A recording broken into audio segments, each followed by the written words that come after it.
યુવાનશ્રીઓને વિનંતી કરું છું કે મંચ ઉપર આવે। માન્ય શ્રી પ્રશાંતભાઈ કોરાટ, ગુજરાત પ્રદેશ યુવા મોરચા અધ્યક્ષ શ્રી અમિતભાઈ શાહ, કર્ણાવતી મહાનગર ભારતીય જનતા પાર્ટી પ્રમુખ Shri Manish Kumar Singhji, national Bharatiya Janata Yuva Morcha vice president Shri Darshakbhai Thakar, vice president Karnavati महानगर बीजेपी श्री विनय भाई देसाई, प्रेसिडेंट कर्णावती महानगर भारतीय जनता युवा मोर्चा श्री पौरव भाई Patel, vice president Yuva Morcha Gujarat Pradesh Shri Janak bhai Khandwala, vice president silver of university Shri doctor Saurin bhai Shah, vice chancellor silver of university. हूँ आ महानुभाव ने विनंती करूँ छूं जल्दी थी अपने मंच पर स्थान लीए। मित्रों, आपड़ा मुख्यमंत्री જ્યારે સ્ટેજ ઉપર આવતા હોય ત્યારે એમનું સ્વાગત ખૂબ હર્ષોલ્લાસ અને ખૂબ મોટા નાદ સાથે કરવાનું છે, ત્યારે એના માટે આપણે બધા તૈયાર રહીએ। એ ભૂપેન્દ્રભાઈ પટેલના સ્વાગતમાં આ ગુજરાતનો યુવાન એ થનગની રહ્યો છે। એ દ્રશ્ય આપણે આપણા મુખ્યમંત્રી શ્રી ભૂપેન્દ્રભાઈ પટેલ શ્રીને બતાવવાનું છે, ત્યારે બધા જ યુવાનોને હું આગ્રહ કરું છું, અપીલ કરું છું।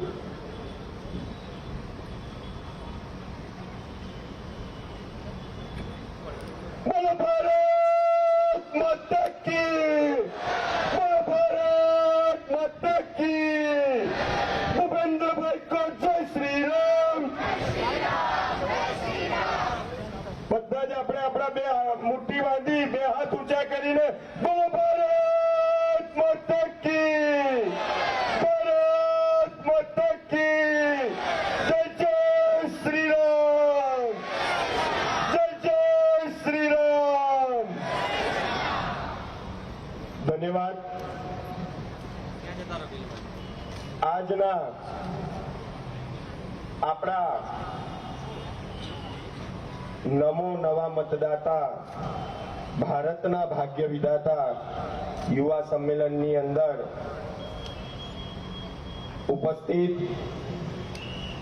આપણા સૌના લોક લાડીલા મૃદુ અને મુક્કમ જેને આપણે કહીએ છીએ, અને એનાથી પણ વધારે જ્યારે આપણા પરિવારના વડીલની ભૂમિકામાં છે, જેને આપણે દાદા કહીએ છીએ, એવા આપણા સૌના લોકલાડીલા મુખ્યમંત્રી શ્રી ભૂપેન્દ્રભાઈ પટેલ, અમારા યુવા મોરચાના યશસ્વી અધ્યક્ષ જે હર હંમેશ અમારા જેવા નાના નાના કાર્યકર્તાઓની ચિંતા કરે છે, એવા ડોક્ટર પ્રશાંતભાઈ કોરાટ, અમારા મહાનગરના અધ્યક્ષ શ્રી અમિતભાઈ શાહ, રાષ્ટ્રીય યુવા મોરચાના ઉપાધ્યક્ષ श्री मनीष कुमार सिंह जी,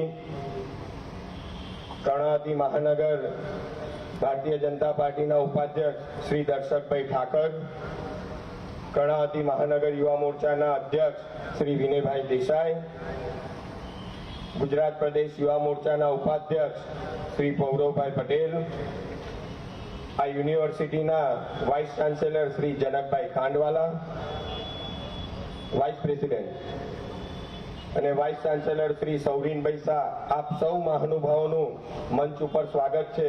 હું આપ સૌ મહાનુભાવોને વિનંતી કરીશ કે દીપ પ્રાગટ્ય કરી આ કાર્યક્રમને ખુલ્લો મૂકશો। સૌ મહાનુભાવોને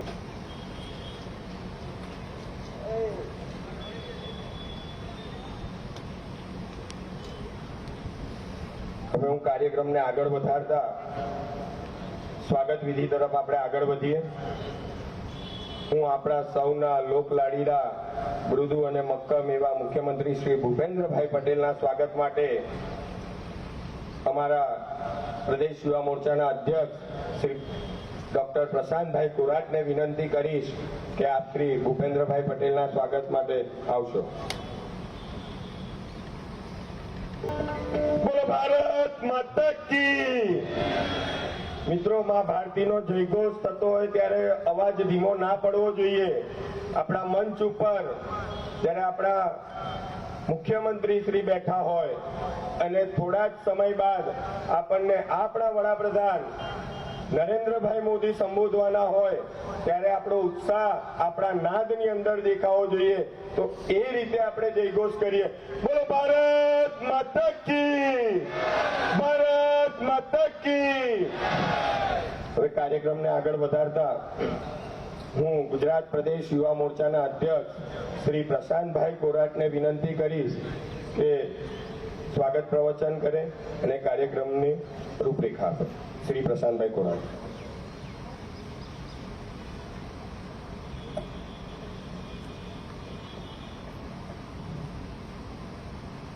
બોલો ભારત માતા કી.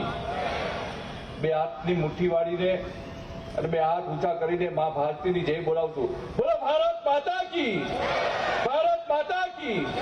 વંદે વંદે. જય જય શ્રી રામ, જય જય શ્રી રામ. નરેન્દ્રભાઈ આપ આગે बढ़ो, નરેન્દ્રભાઈ આપ આગે बढ़ो. ગુજરાત પ્રદેશ ભારતીય જનતા યુવા મોરચા દ્વારા આયોજિત નમો નવ મતદાતા સંમેલનની અંદર ઉપસ્થિત ગુજરાત રાજ્યના મૃદુ અને મક્કમ સ્વભાવે ખૂબ સરળ અને સૌની સાથે આત્મીયતાથી મળતા એવા આદરણીય શ્રી ભૂપેન્દ્રભાઈ પટેલ સાહેબ, મંચસ્થ ઉપસ્થિત કર્ણાવતી મહાનગર ભારતીય જનતા પાર્ટીના અધ્યક્ષ અને ધારાસભ્ય આદરણીય શ્રી અમિતભાઈ શાહ સાહેબ,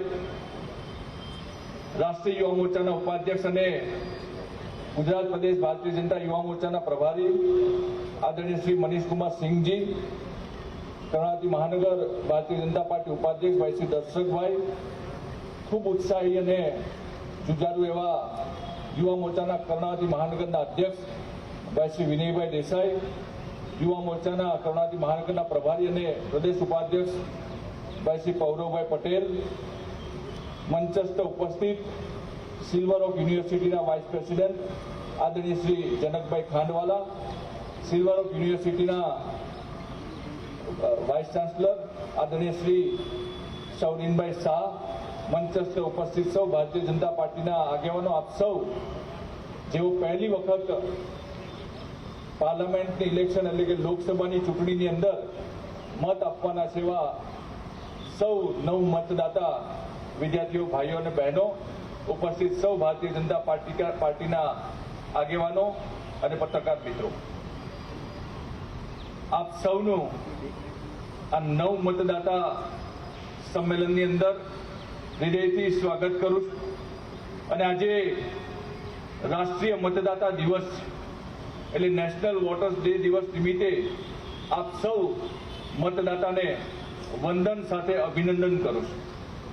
મિત્રો, આજે આખા દેશની અંદર આ પ્રકારના 5000 નવ મતદાતા સંમેલન છે અને દેશના યશસ્વી પ્રધાનમંત્રી શ્રી નરેન્દ્ર મોદીજી આપણને બધાને હમણાં ટૂંક જ સમયમાં સંબોધન કરવાના છે.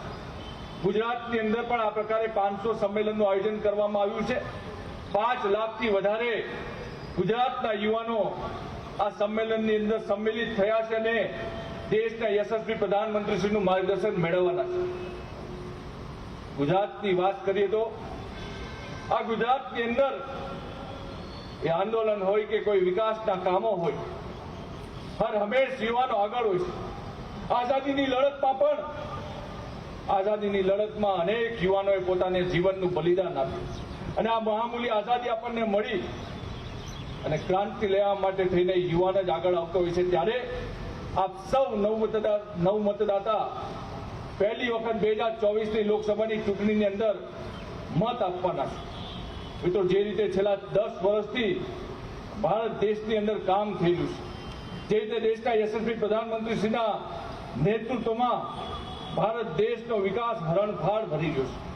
જ્યારે રાજ્યના મુખ્યમંત્રી તરીકે નરેન્દ્ર મોદીજીએ ગુજરાતનું સુકાન સંભાળતા હતા ત્યારે ગુજરાતની અંદર દરેક જિલ્લાની અંદર સરકારી કોલેજો, દરેક જિલ્લાની અંદર સરકારી ઇજનેરી કોલેજો, દરેક તાલુકાની અંદર સરકારી આર્ટ્સ કોમર્સ કોલેજો, ITI કોલેજો, અને એના થકી ગુજરાતનો યુવાન કે અશિક્ષિત ન રહે, દરેક યુવાન શિક્ષિત બને એ પ્રકારનું આયોજન કર્યું.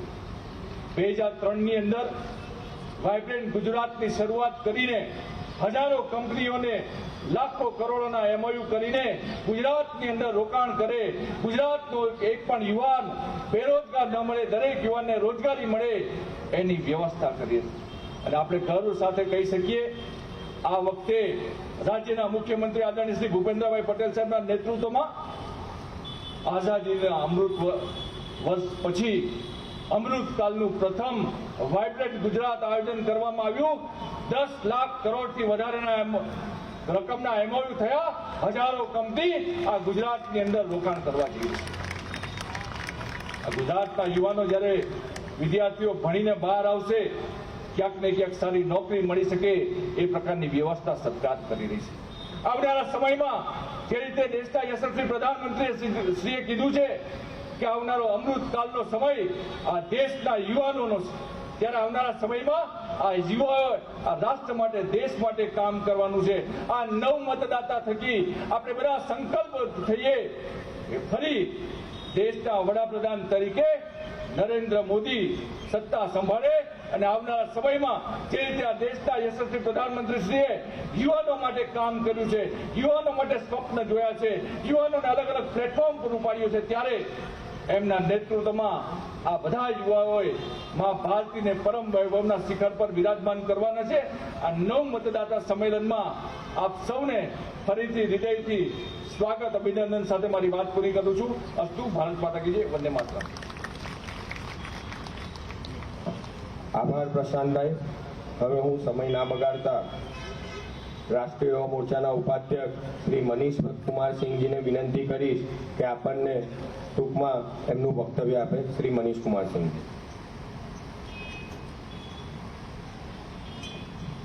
बोलो भारत माता की, यहाँ से आवाज कश्मीर तक जानी चाहिए. बोलिए भारत माता की जय जय श्री राम. आज राष्ट्रीय नव मतदाता दिवस के अवसर पर नवो नव मतदाता कार्यक्रम में उपस्थित गुजरात के विकास पुरुष, जन जन के प्रिय लोकप्रिय मुख्यमंत्री आदरणीय श्री भूपेंद्र भाई पटेल साहब, कर्णावती महानगर भाजपा के अध्यक्ष, हम सबों के मार्गदर्शक आदरणीय अमित भाई शाह जी, युवा मोर्चा के यशस्वी प्रदेश अध्यक्ष जिनके नेतृत्व में पूरे गुजरात में नव मतदाता सम्मेलन आयोजित किया जा रहा है, ऐसे हमारे मित्रवत डॉक्टर प्रशांत भाई कोराट जी, भाजपा के अध्यक्ष जिले के दर्शन भाई, इस युवा मोर्चा के जिले के अध्यक्ष जिनके लगातार मेहनत से यह कार्यक्रम सफल होने जा रहा है, ऐसे हमारे मित्रवत विनय भाई देसाई जी, गुजरात के युवा मोर्चा के उपाध्यक्ष पौड़ल पटेल, कर्णावती महानगर के महामंत्री मयूर भाई,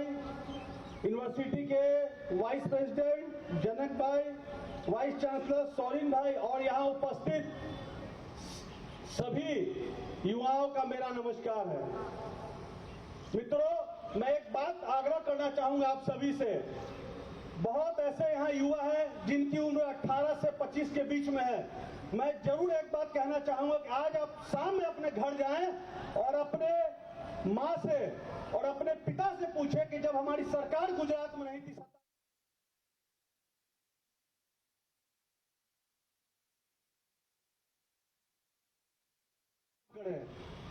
2014 के बाद जब हमारी सरकार बनी तो हमने युवाओं के लिए सोचने का काम किया. नरेंद्र मोदी जी के नेतृत्व वाली भाजपा की सरकार ने युवाओं के लिए हर दिन 2014 के बाद 2 कॉलेज खोलने का काम कर रही है और हर हफ्ते एक विश्वविद्यालय निर्माण किया जा रहा है. जब युवाओं की बात होती है तो हमने 2014 के बाद 7 नए IIT कॉलेज खोलने का काम किया हमारी सरकार ने, तो 7 नए IIM खोलने का भी काम किया. और आजादी के बाद पिछले 70 सालों में जो कांग्रेस की सरकार ने नहीं किया, 2014 के बाद नए 16 एम्स का निर्माण इस देश में किया जा चुका है. जब हम बहनों की बात करेंगे तो हमें याद आएगा कि 27 करोड़ से ज्यादा बहनों को मुद्रा शक्ति के साथ हमने सशक्त करने का काम किया।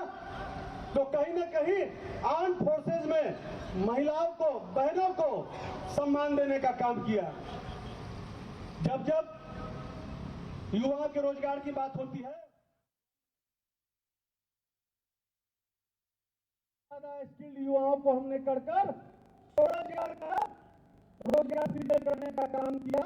तो कहीं न कहीं स्टार्टअप को हमने बढ़ावा देने का काम किया और आज भारत विश्व का तीसरा सबसे बड़ा स्टार्टअप हब बन चुका है, जहां 1 लाख से ज्यादा स्टार्टअप आज भारत में है। कहीं न कहीं हर क्षेत्र में, हर दिशा में मोदी जी के नेतृत्व में भाजपा की सरकार काम कर रही है।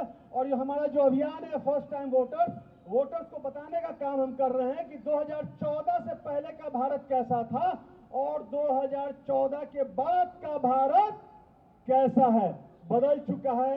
हम ट्रांसफॉर्मिंग इंडिया की जब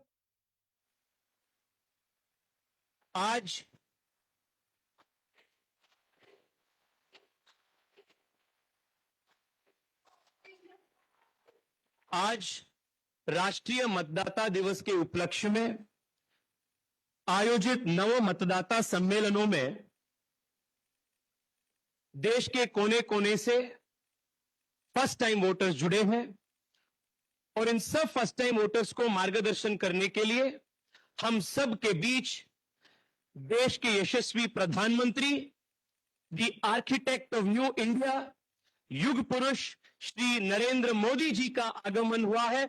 मैं आप सब की ओर से और आज राष्ट्रीय मतदाता दिवस के उपलक्ष्य નમો નવ મતદાતા સંમેલનમાં મારી સાથે સ્ટેજ ઉપર ઉપસ્થિત પ્રદેશ યુવા મોરચાના અધ્યક્ષ ડોક્ટર પ્રશાંતભાઈ કોરાટ, શહેરના અધ્યક્ષ અને ધારાસભ્ય શ્રી અમિતભાઈ શાહ, યુવા મોરચાના રાષ્ટ્રીય ઉપાધ્યક્ષ શ્રી મનીષકુમાર સિંહ, મંચ ઉપર ઉપસ્થિત સૌ મહાનુભાવો, અહીંયા પહેલી વખતના મતદાતા સૌ વિદ્યાર્થી ભાઈઓ બહેનો, આપણે એટલી જ વાત છે કે ગુજરાત અને ગુજરાતની અંદર નવી એજ્યુકેશન પોલિસી અને નવી એજ્યુકેશન પોલિસીથી તમને શું લાભ, તો આપણને આપણી માતૃભાષામાં ડોક્ટરેટ થવું તો ડોક્ટરેટ, એન્જિનિયર થવું તો એન્જિનિયર થવા મળશે, એ મોટો ફાયદો છે। આજે વાઇબ્રન્ટ, આપણે એમ કહીએ કે વાઇબ્રન્ટ ઘણી વખત એના માટેનું સાહેબે જ્યારે શરૂ કર્યું 2003માં, ત્યારે આપણને ખબર છે કે કેટલી કોમેન્ટો એવી થઈ છે કે આની ક્યાં જરૂર છે। આજે વાઇબ્રન્ટ થકી દરેક ઇલેક્શનમાં આપ સાંભળતા હશો કે બેરોજગારી, પણ બેરોજગારી દૂર કરવાનો સૌથી સફળ પ્રયાસ માન્ય નરેન્દ્રભાઈએ 2003માં શરૂ કર્યો અને આજે ગુજરાતમાં એના પરિણામ આપણે ભોગવી રહ્યા છીએ। ખૂબ સારું પરિણામ છે। આજે આપણા સૌથી ઓછામાં ઓછો બેરોજગારી જો કોઈ હોય, સૌથી વધારે નોકરી આપતું કોઈ સ્ટેટ હોય તો એ ગુજરાત છે। ફરીથી આપણે બધાને મળવાનું થશે ત્યારે આગળ બધી વાતો કરીશું, પણ તમારા આગળના વોટ જરૂર આપવાનો, એક વસ્તુ મગજમાં નહીં નાખવાની કે વોટ જરૂર આપવાનો અને વોટ આપ્યાનો સાથે સાથે તમારું જે આગળનું છે એ બધા જ માટેની હું ખૂબ ખૂબ શુભેચ્છાઓ પાઠવું છું। ભારત માતા की जय, वंदे मातरम, जय जय गरवी।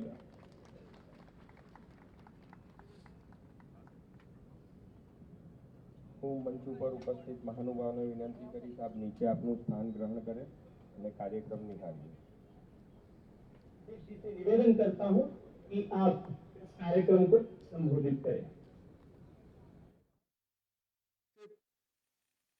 हमारे भारतीय जनता युवा मोर्चा के राष्ट्रीय अध्यक्ष श्री तेजस्वी सूर्या जी और लगभग 5,800 स्थानों से जुड़े हुए हमारे युवा साथीगण जो लाखों की संख्या में जुड़े हैं, सबसे पहले तो मैं आप सब की ओर से तमाम युवा साथियों की ओर से इस नवमतदाता दिवस के शुभ अवसर पर हम सब के बीच में हमारे यशस्वी प्रधानमंत्री जी का उपस्थित होना, मैं अपनी ओर से और आप सब की ओर से उनका हार्दिक अभिनंदन करता हूं, स्वागत करता हूं।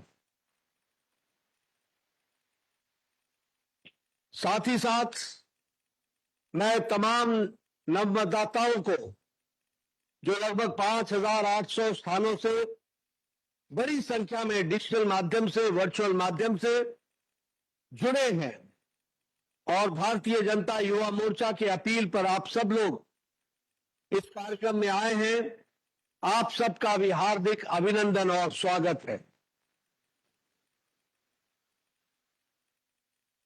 मैं आज के इस नवमतदाता सम्मेलन के अवसर पर सबसे पहले तो आदरणीय प्रधानमंत्री जी को आप सबकी ओर से बधाई देना चाहता हूं, अभिनंदन करना चाहता हूं कि उनके कुशल नेतृत्व में जो एक ऐतिहासिक कार्य पिछले 22 जनवरी को हुआ, जो 500 साल का संघर्ष, 500 years ऑफ स्ट्रगल, इसके पश्चात आपकी दूरदृष्टि और इच्छा शक्ति ने 22 तारीख को आपके कर कमलों द्वारा जो रामलला जी का प्राण प्रतिष्ठा 22 जनवरी को संपन्न हुआ, उसके लिए आपको हार्दिक बधाई और धन्यवाद हम सब देते हैं।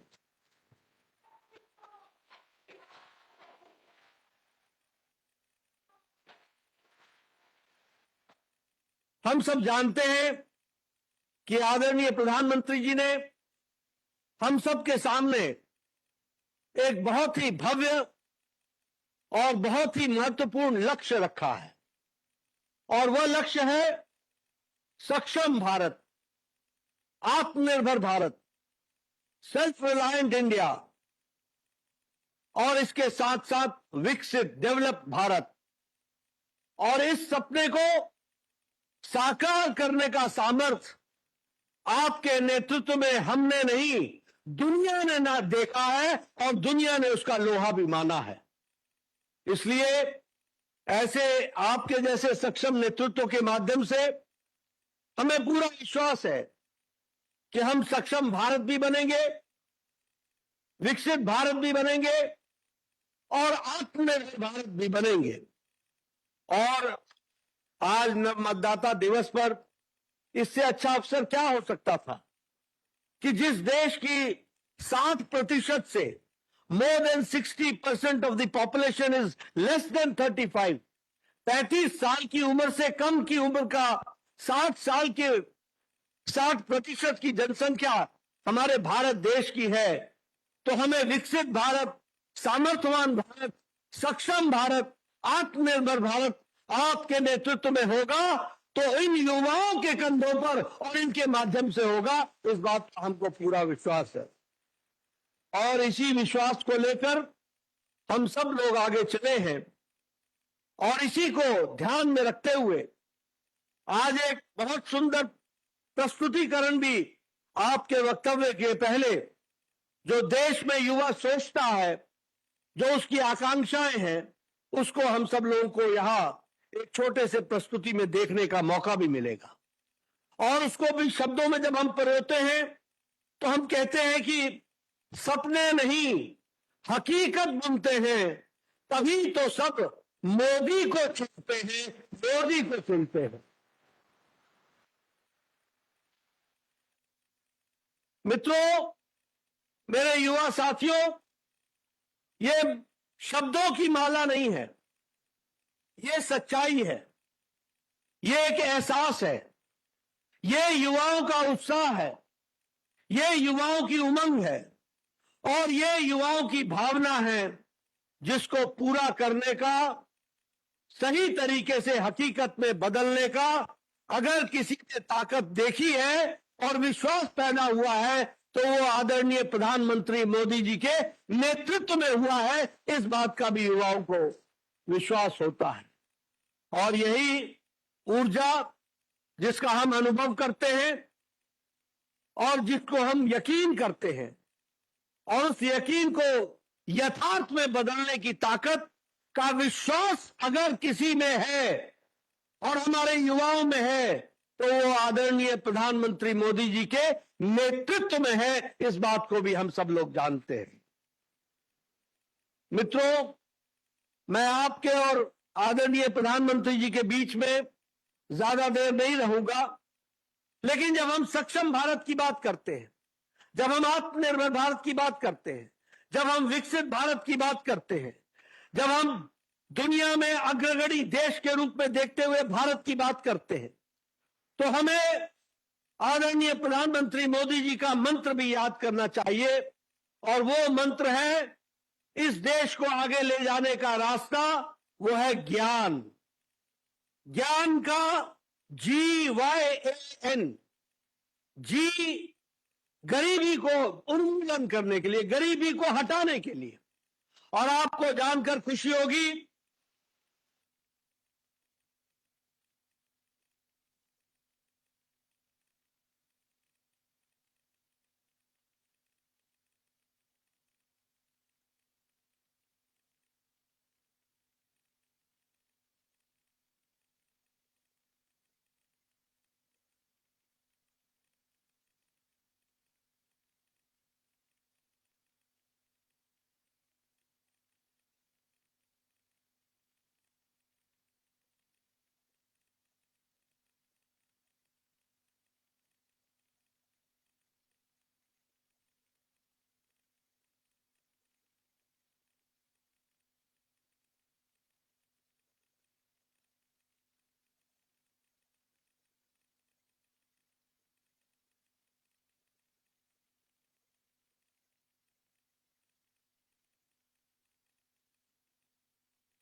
तो भी हम लोगों ने देखा है। और इसी तरीके से अगर हम ए की बात करें, GYA, ये हमारा अन्नदाता है, हमारा किसान है।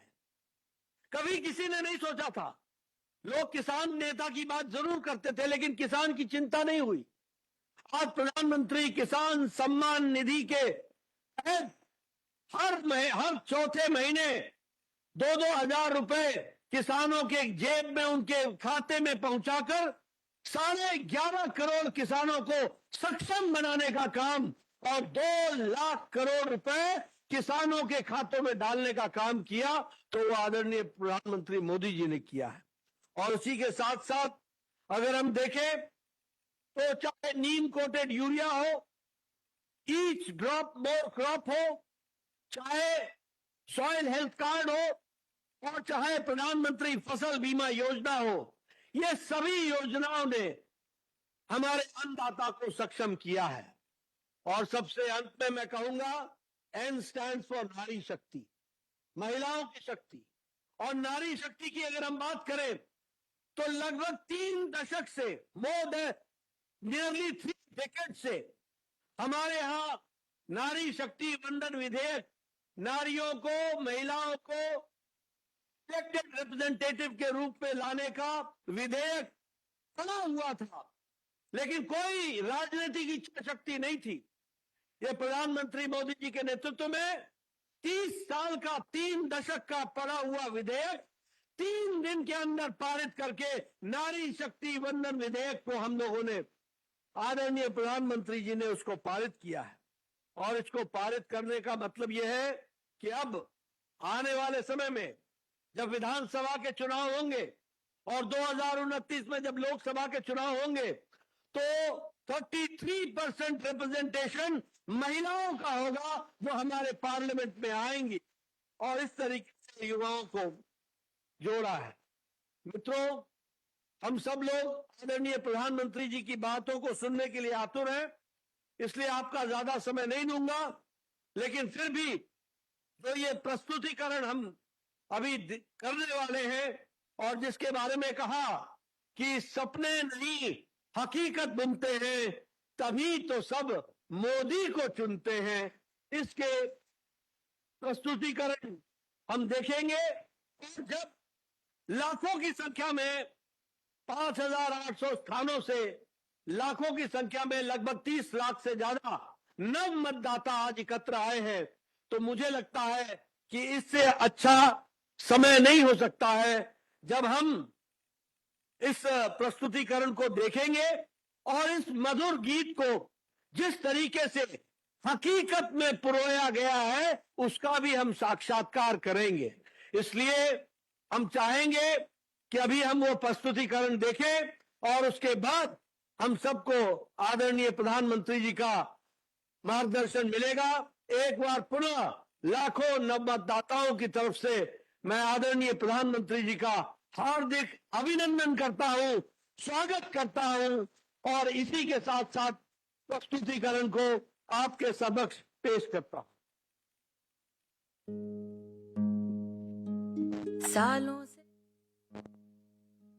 सालों से देश था हाल बेहाल, प्रगति की धीमी पड़ी थी चाल, फिर देश नमो को चुनकर लाया, नमो ने भी अपना वादा निभाया। उन्नत देश जो था बस सपना, बस यही था सपना उसका अपना, चुनता रहा वो राह सही, जो जनहित में हो चुना वही। सपने नहीं हकीकत बुनते, तभी तो सब मोदी को चुनते, तभी तो सब मोदी को चुनते। भारत को ही माने अपनी माता, देश की जनता है उसका विधाता, नाम से पहले वो काम को चुनता, तभी तो उसकी हर कोई सुनता। भारतीय नारी विश्व पे भारी और थर थर कांपे भ्रष्टाचारी, उन्नत भारत का लोहा मनाया, रहा जमी पे चर्चा आसमां तक छाया। सपने नहीं हकीकत बुनते, तभी तो सब मोदी को चुनते, तभी तो सब मोदी को चुनते। हर जवान और हर किसान को भारत के माथे का तिलक बनाया, कौशल विकास और साक्षरता से हर युवा को आत्मनिर्भर बनाया। विश्व के शिखर पे आया भारत, सफल विदेशी नीतियों से चमकाया भारत। सपने नहीं हकीकत बुनते, तभी तो सब मोदी को चुनते, तभी तो सब मोदी को चुनते।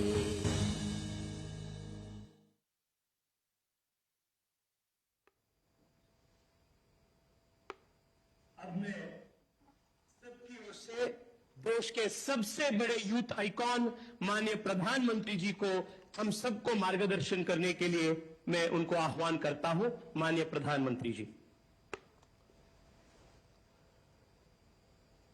नमस्कार। भारतीय जनता पार्टी के राष्ट्रीय अध्यक्ष, हम सबके मार्गदर्शक श्रीमान जेपी नड्डा जी, हमारे युवा मोर्चा के युवा साथी, अन्य पदाधिकारीगण और इस कार्यक्रम से जुड़े देश भर के मेरे नौजवान साथी,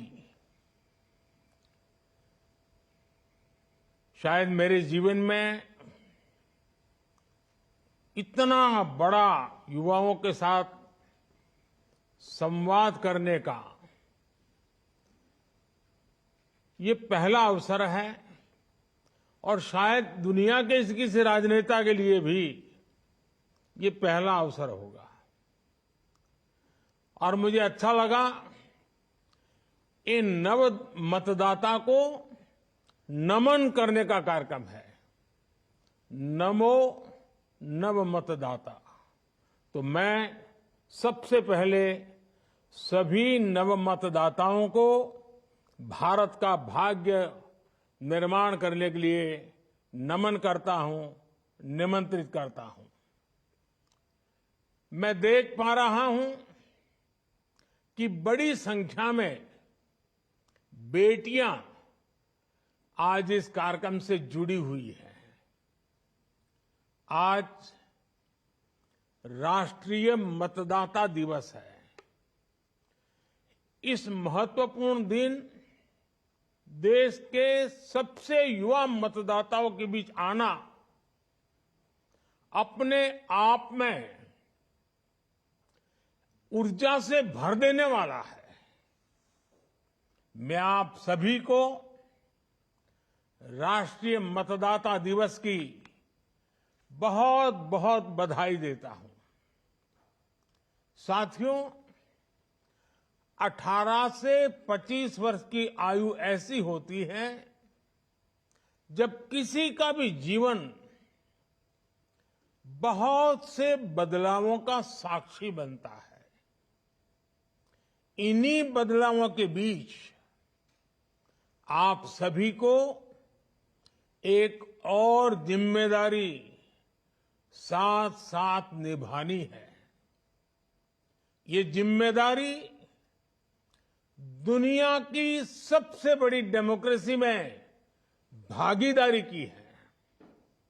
मैं जानता हूं कि आपकी एज में किसी भी नई शुरुआत के लिए सबसे ज्यादा एक्साइटमेंट होता है, लेकिन आपकी ये शुरुआत बहुत ही अलग है।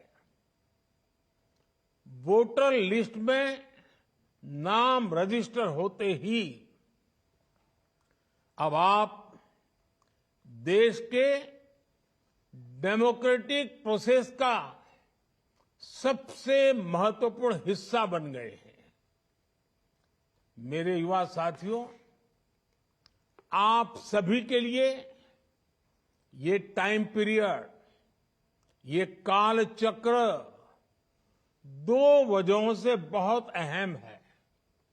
एक, आप सभी ऐसे समय में वोटर बने हैं जब भारत का अमृतकाल शुरू हुआ है, और दूसरा, कल 26 जनवरी को देश अपना 75वां गणतंत्र दिवस मनाएगा। अगले 25 साल आपके लिए भी और भारत के लिए भी, दोनों के लिए बहुत ही महत्वपूर्ण है।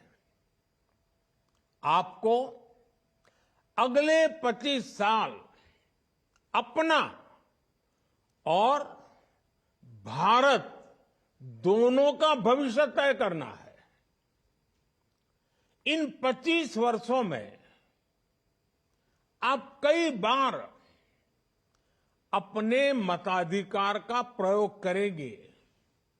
ऐसे में जिले, प्रदेश और देश के स्तर पर होने वाले सारे चुनावों में आपकी जिम्मेदारी सबसे बड़ी होगी। आज जब देश 2047 तक विकसित भारत बनने के लक्ष्य पर काम कर रहा है, तो आपका वोट ये तय करेगा कि भारत की दिशा क्या होगी। जिस तरह, याद रखिए दोस्तों, जिस तरह 1947 से 25 साल पहले भारत के नौजवानों पर देश को स्वतंत्र कराने का दारोमदार था, उसी तरह 2047 के पहले के इन 25 सालों में आप पर विकसित भारत के निर्माण की जिम्मेदारी है। हमारे बीच जब भी स्वतंत्रता सेनानियों का नाम आता है, तो उनमें से अनेकों लोग ऐसे होते हैं जिनकी उम्र 18 से 25 साल के बीच ही थी। उनके नाम आज भी इतिहास के पन्नों में स्वर्ण अक्षरों में लिखे जाते हैं। आपके सामने भी एक ऐसा ही मौका है। विकसित भारत के अमृतकाल की गाथा में आपका नाम स्वर्णाक्षरों में कैसे लिखा जाए, ये आपको तय करना है। अगले कुछ सालों में हम space, defence, manufacturing, technology, innovation और ऐसे कई सेक्टर्स में कहां पहुंचेंगे, ये सब आप पर निर्भर होगा। हमारी गति, हमारी दिशा, हमारी अप्रोच कैसी होगी, ये सब आप तय करेंगे। और इसका एक बड़ा माध्यम मतदान ही होगा।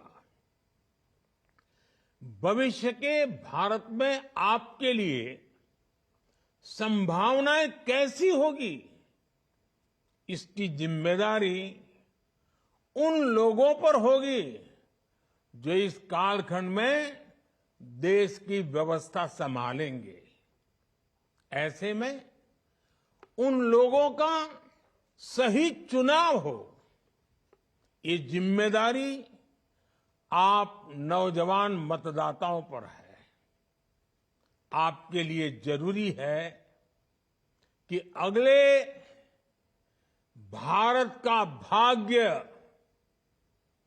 उज्जवल बनाने के लिए वोट दें। इसलिए याद रखिएगा, आपका एक वोट और देश के विकास की दिशा दोनों आपस में जुड़े हुए हैं। आपका एक वोट भारत को दुनिया की तीसरी सबसे बड़ी अर्थव्यवस्था बनाएगा। आपका एक वोट भारत में एक स्थिर और बड़े बहुमत वाली सरकार लाएगा। आपका एक वोट भारत में तेज रिफॉर्म्स को, उसकी गति को और तेज गति देगा। आपका एक वोट भारत में डिजिटल क्रांति को और ऊर्जा देगा। आपका एक वोट पहली भारतीय को अपने दम पर अंतरिक्ष में पहुंचाएगा। आपका एक वोट अंतरिक्ष में भारत का पहला स्पेस स्टेशन स्थापित करवाएगा। आपका एक वोट भारत में पहला पैसेंजर एयरक्राफ्ट बनवाएगा। आपका एक वोट दुनिया में भारत की साख और बढ़ाएगा। इसलिए आपके एक वोट में बहुत बड़ी ताकत है। साथियों, जब देश में पूर्ण बहुमत वाली सरकार होती है, जब देश में स्थिर सरकार होती है, तो देश बड़े फैसले लेता है, दशकों से लटकी हुई समस्याओं को सुलझाकर आगे बढ़ता है। आप देखिए, ये हमारी पूर्ण बहुमत की सरकार है, जिसमें जम्मू कश्मीर में आर्टिकल 370 हटाकर दशकों का इंतजार खत्म किया। ये हमारी पूर्ण बहुमत की सरकार है जिसने हमारे देश के सेना के जवानों के लिए 1 रैंक 1 पेंशन लागू कर देश के पूर्व फौजियों का 4 दशक का इंतजार समाप्त किया। ये पूर्ण बहुमत की सरकार है जिसने जीएसटी जैसी आधुनिक टैक्स व्यवस्था लागू कर देश का कई दशक पुराना इंतजार समाप्त किया। ये हमारी सरकार है जिसने नारी शक्ति वंदन अधिनियम बनाकर देश की महिलाओं का बरसों पुराना इंतजार खत्म किया। ये हमारी सरकार है जिसने 3 तलाक के खिलाफ कानून बनाकर मुस्लिम बहन बेटियों में इंसाफ की उम्मीद बढ़ाई। ये हमारी सरकार है जिसने 3 दशकों के इंतजार के बाद नई राष्ट्रीय शिक्षा नीति लागू की। ये हमारी सरकार है जिसने एससी, एसटी, ओबीसी का हित सुरक्षित रखते हुए भी गरीब युवाओं को 10% आरक्षण का प्रावधान किया। और ये हमारी सरकार है जिसको अयोध्या में रामलला के विग्रह की प्राण प्रतिष्ठा का साक्षी होने का अवसर मिला है। जब देश में पूर्ण बहुमत की सरकार होती है तो नीति में, निर्णयों में स्पष्टता होती है। इसका सीधा प्रभाव वैश्विक स्तर पर देश की साख पर भी पड़ता है। और साथियों, मैं बताता हूं, मैं जब दुनिया के बड़े बड़े दिग्गजों को मिलता हूं ना, बड़े बड़े नेताओं को मिलता हूं ना, दुनिया के कोई भी बड़े देश हो, जब मैं उनसे हाथ मिलाता हूं ना, तो अकेला मोदी हाथ नहीं मिलाता है। 140 करोड़ देशवासी मेरे साथ खड़े होते हैं। और ये दुनिया को प्रभावित करता है। ये ताकत होती है पूर्ण बहुमत वाली सरकार की। आज दुनिया में भारत की साख एक नई ऊंचाई पर है। आज भारत के पासपोर्ट को बड़े गर्व के साथ दुनिया में देखा जाता है। और ये युवाओं के लिए बहुत बड़ी अपॉर्चुनिटी है। इस वजह से बीते वर्षों में भारत में रिकॉर्ड एफडीआई आया है। भारत का विदेशी मुद्रा भंडार भी आज रिकॉर्ड स्तर पर है। कभी सोना गिरवी रखना पड़ता था, आज दूसरी स्थिति है। ये देश में रोजगार के भी नए मौके लगातार बना रहा है। साथियों, आपको याद होगा, लाल किले से मैंने कहा था कि यही समय है, सही समय है। 10-12 साल पहले भारत में जिस तरह की परिस्थितियां थी, उन्होंने देश के युवाओं का भविष्य अंधकारमय बना दिया था। उस समय आप में से बहुत सारे लोग, कोई 8 साल का होगा, कोई 10 साल का होगा, कोई 12 साल का होगा, हो सकता है उस समय की सारी स्थितियां आपको पता भी ना हो। आज स्थितियां बदली है। हम आज जिन पॉसिबिलिटीज की बात कर रहे हैं, 2014 से पहले की जनरेशन ने उनकी उम्मीद तक छोड़ दी थी।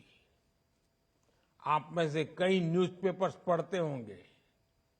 आज हर दिन नई खबर आती है कि देश ने इस सेक्टर में ये बड़ी उपलब्धि हासिल की।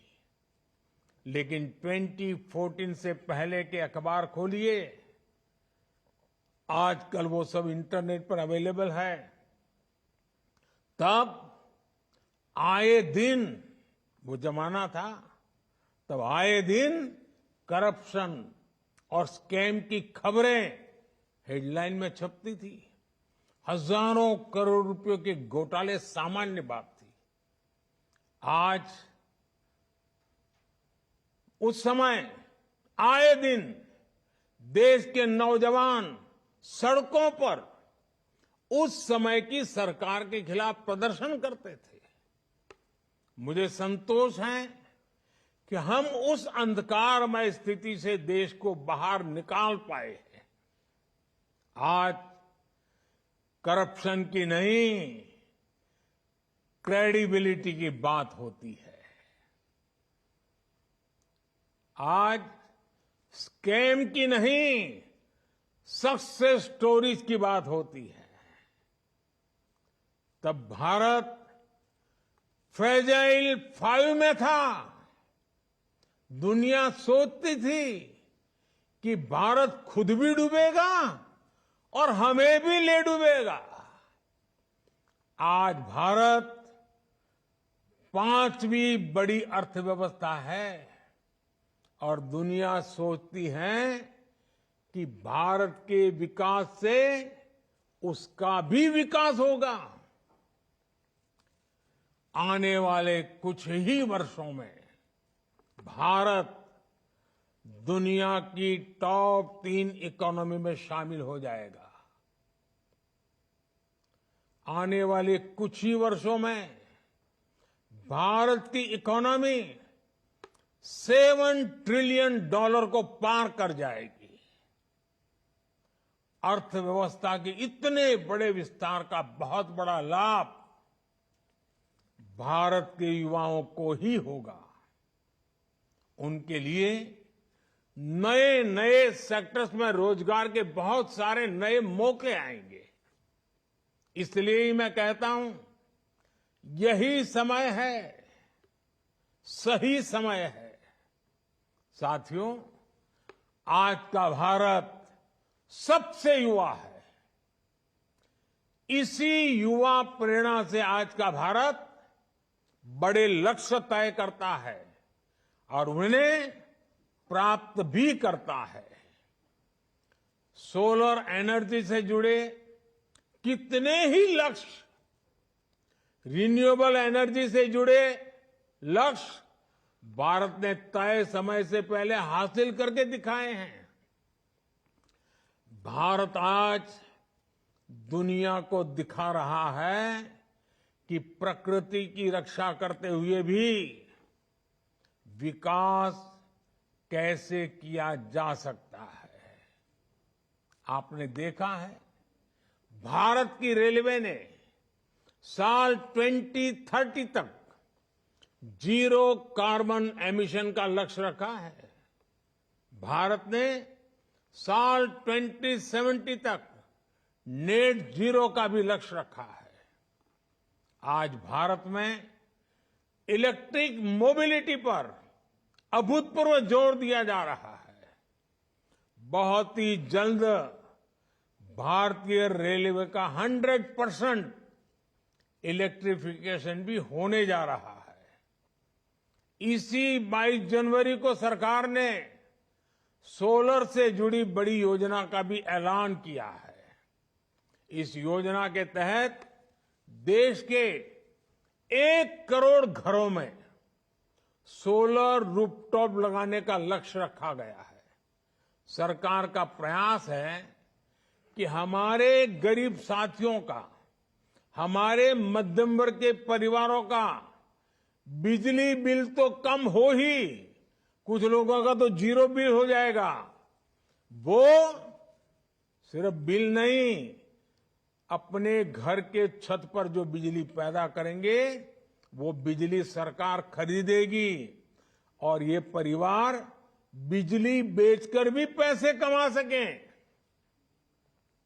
साथियों, आज का भारत आप युवाओं को बड़ी आशाओं से देख रहा है। आप 21वीं सदी के युवा हैं। आपके पास हजारों साल की विरासत है और इंटरनेट एज में फ्यूचर अप्रोच को देखने का सामर्थ्य भी है। दुनिया में ऐसी कोई युवा पीढ़ी नहीं है जिसके पास रामायण और गीता की प्रेरणा और आर्टिफिशियल इंटेलिजेंस पर काम करने का स्कोप दोनों हो। आपके पास ट्रेडिशन की भी ताकत है और टैलेंट की भी ताकत है। आपके पास इंस्पिरेशन भी है, इनोवेशन भी है। आपके पास संभावनाओं का आसमान है और साथियों, आपका सामर्थ्य और बढ़े, आपके हर सपने पूरे हो, इसके लिए हमारी सरकार दिन रात काम कर रही है। और नौजवानों, ये मोदी की गारंटी भी सुन लीजिए।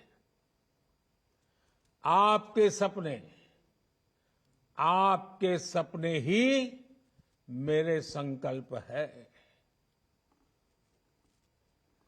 मेरी प्राथमिकता आप सभी युवा ही है। मैंने हमेशा देश के युवाओं पर सबसे अधिक विश्वास किया है। इस विश्वास के कारण सरकार ने ऐसे फैसले किए हैं जो पहले की सरकारों में असंभव से लगते थे। हमारी सरकार ने आप सभी युवाओं के लिए ड्रोन से लेकर स्पेस सेक्टर तक को खोल दिया है। हमने स्टार्टअप नीति बनाकर आपके लिए बिजनेस के नए रास्ते बनाए हैं। हमने मुद्रा योजना के तहत आपको बिना गारंटी बैंक से लोन लेने की सुविधा दी है। आप लोन लीजिए, गारंटी मोदी देगा। यूनिवर्सिटी में दाखिले के लिए कॉमन एडमिशन टेस्ट से लेकर फॉर्म अटेस्ट कराने से मुक्ति तक आपके लिए हर चीज आसान करने का काम हमारी सरकार ने किया है। स्पोर्ट्स सेक्टर में आपका टैलेंट आगे लाने के लिए खेलो इंडिया हो या इंटरनेट रिवॉल्यूशन के लिए डिजिटल इंडिया, सभी आपके लिए है। आज देश में एक से बढ़कर एक हायर एजुकेशन के संस्थान खोले जा रहे हैं। आज देश में रिसर्च और इनोवेशन के लिए युवाओं को सरकार हजारों करोड़ रुपए दे रही है। ये सब इसलिए है क्योंकि सरकार आप पर विश्वास करती है, आपके लिए नए अवसर बनाना चाहती है। और अभी ये शुरुआत है। आज देश में पहले के मुकाबले 2 गुनी 3 गुनी तेजी से नए हाईवे बन रहे हैं, नए रेलवे रूट्स का निर्माण हो रहा है। आज भारत आधुनिक इंफ्रास्ट्रक्चर पर जितना इन्वेस्ट कर रहा है उतना पहले कभी नहीं किया गया। आज देश में जो चारों तरफ इंफ्रास्ट्रक्चर डेवलपमेंट हो रहा है उसका सबसे बड़ा फायदा भारत के युवाओं को ही मिलेगा। युवाओं के लिए रोजगार के नए अवसर बनेंगे।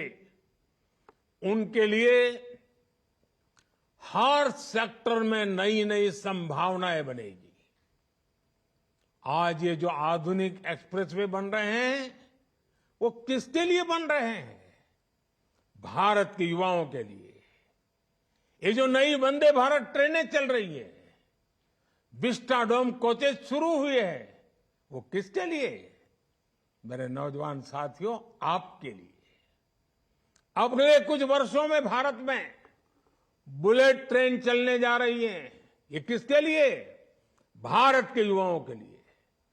भारत की कंपनियों ने जो 1000 से भी ज्यादा नए एरोप्लेन का ऑर्डर दिया है। किसी एक देश ने 1000 नए एरोप्लेन का ऑर्डर, ये खबर ही दुनिया को आश्चर्य होता है। ये भी रोजगार के नए अवसर भारत के युवाओं के लिए ला रहा है। आज भारत के रेलवे स्टेशन को आधुनिक बनाया जा रहा है। आज देश में एक से बढ़कर एक आधुनिक एयरपोर्ट्स बन रहे हैं।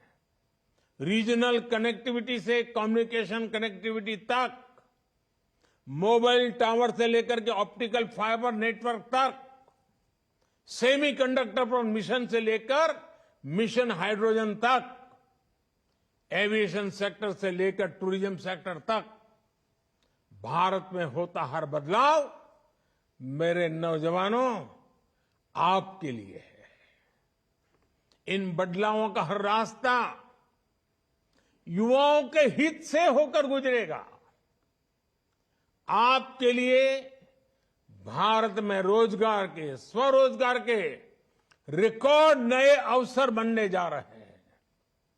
राष्ट्र निर्माण से जुड़ी भारत के नौजवान की हर आकांक्षा की पूर्ति के लिए हमारी सरकार प्रतिबद्ध है। मैं देश के युवा वोटर्स को भी ये भरोसा दूंगा, सरकार युवाओं के हित में ऐसे ही फैसले लेती रहेगी और यही तो मोदी की गारंटी है। साथियों, मुझे खुशी है कि आज भारत का नौजवान देश के समक्ष मौजूद चुनौतियों को अच्छी तरह समझ रहा है। इसलिए वो भ्रष्टाचार के खिलाफ है, वो परिवारवाद के खिलाफ है। परिवारवाद एक ऐसी बीमारी है जो देश के युवाओं को आगे बढ़ने से रोकती है। आपने देखा है कि परिवारवादी पार्टियों में दूसरे युवा कभी आगे नहीं बढ़ पाते। परिवारवादी पार्टी के नेताओं की सोच ही युवा विरोधी होती है। इसलिए आपको अपने वोट की ताकत से ऐसी परिवारवादी पार्टियों को हराना है। साथियों, आज इस आयोजन में शामिल युवाओं की मैं इस बात के लिए और सराहना करना चाहता हूं। आपने अमृत महोत्सव के दौरान जन भागीदारी की अद्भुत मिसाल कायम की है। भारत के युवाओं ने जिस बड़ी संख्या में अमृत महोत्सव में हिस्सा लिया वो अभूतपूर्व है।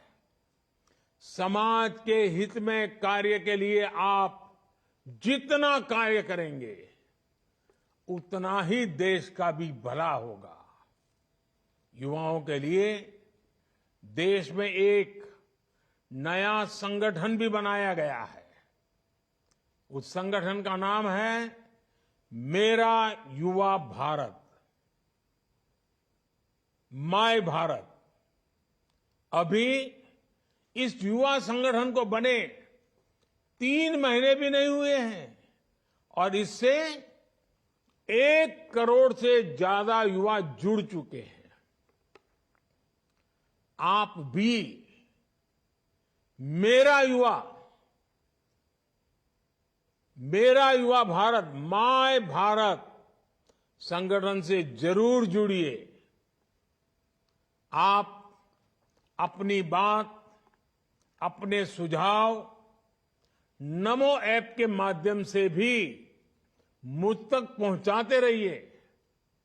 नमो ऐप पर आप मुझे आने वाले लोकसभा चुनाव में बीजेपी का घोषणा पत्र, बीजेपी का मैनिफेस्टो या कहो बीजेपी का संकल्प पत्र कैसा होना चाहिए, खास करके युवाओं के लिए उसमें क्या होना चाहिए, इससे जुड़े सुझाव भी आप जरूर भेज सकते हैं। और मेरे हिसाब से तो आप वोट डालने जाए उसके पहले ही मैं आपकी भागीदारी चाहता हूं। आइए, देश को बनाने के लिए आगे आइए, आप भागीदारी कीजिए। मैं चाहता हूं कि लोकसभा चुनाव के लिए बीजेपी के संकल्प पत्र में देश के ज्यादा से ज्यादा युवाओं की भागीदारी हो। भारत के युवा ही बीजेपी के संकल्प पत्र को गाइड करेंगे।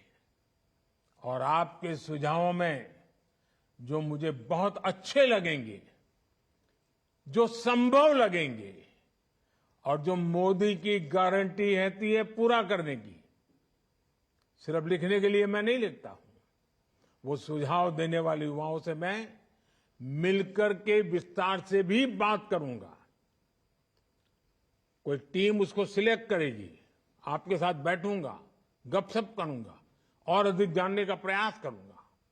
साथियों, आपने देखा होगा देश के मुख्य चुनाव आयुक्त राजीव कुमार जी ने देश के युवाओं को बहुत ही अहम संदेश दिया है।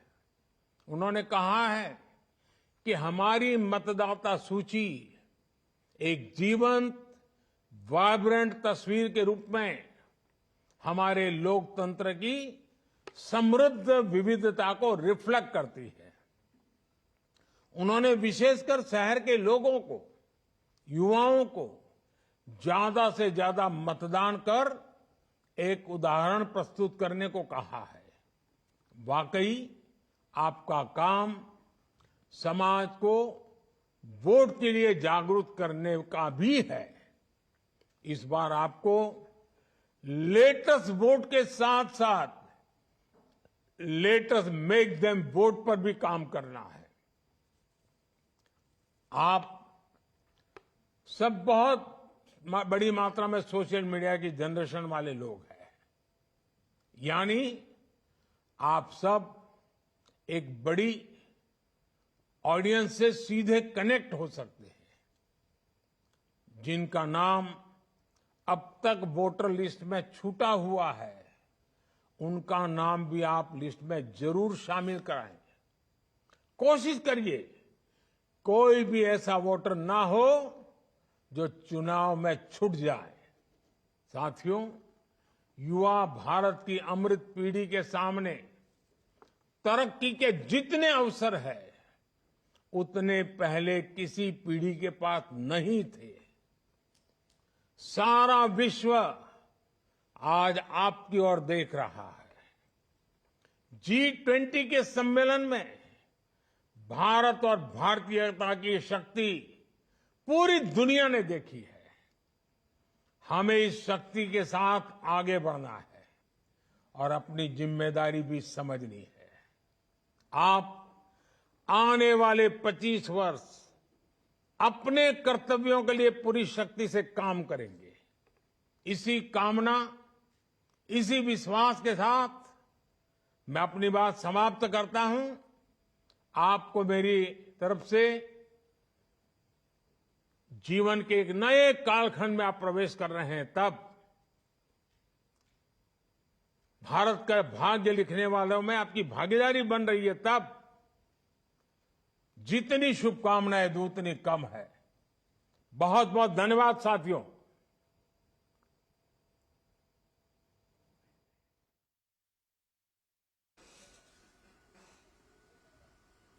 तो आप सुन रहे थे नमो नव मतदाता सम्मेलन में प्रधानमंत्री के संबोधन को। उन्होंने, क्योंकि आज नेशनल वोटर्स डे है, उस पर खास तौर पर जो युवा मतदाता हैं उनसे कई अहम बातें कही हैं।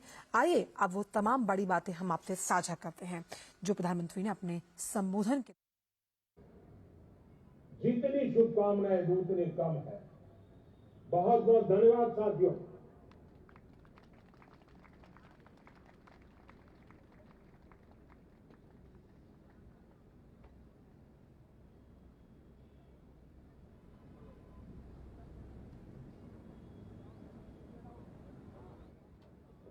हेलो।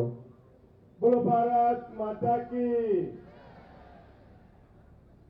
હવે હું આ કાર્યક્રમની આભાર વિધિ માટે કર્ણાવતી મહાનગરના અધ્યક્ષ વિનયભાઈ દેસાઈને વિનંતી કરીશ કે આભાર વિધિ માટે આવે.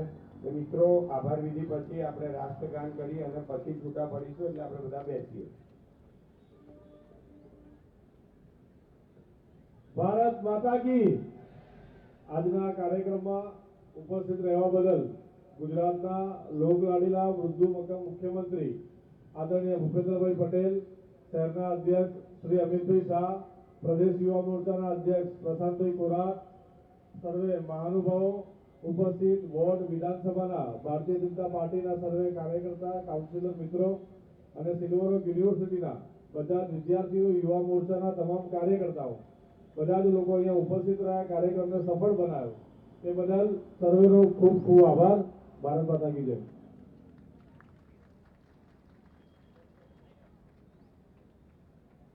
હું રાષ્ટ્રગાન માટે પૂજનભાઈ પારેખને વિનંતી કરીશ કે રાષ્ટ્રગાન કરાવવા આવે.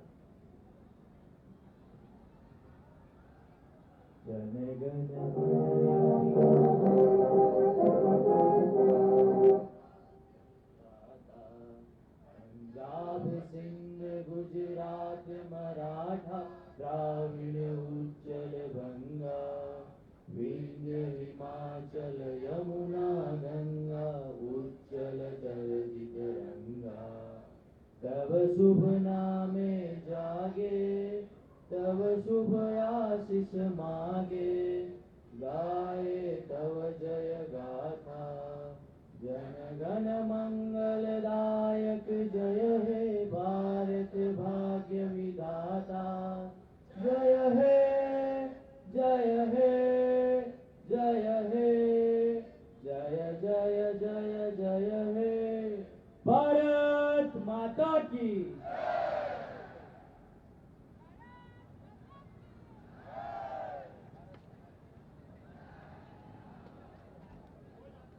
I request all of you to please stay at your seat. Now, I would like to request Dr. Richard Dayani Ramani Ma'am, Principal of College Pharmacy and Research on the stage. Thank you.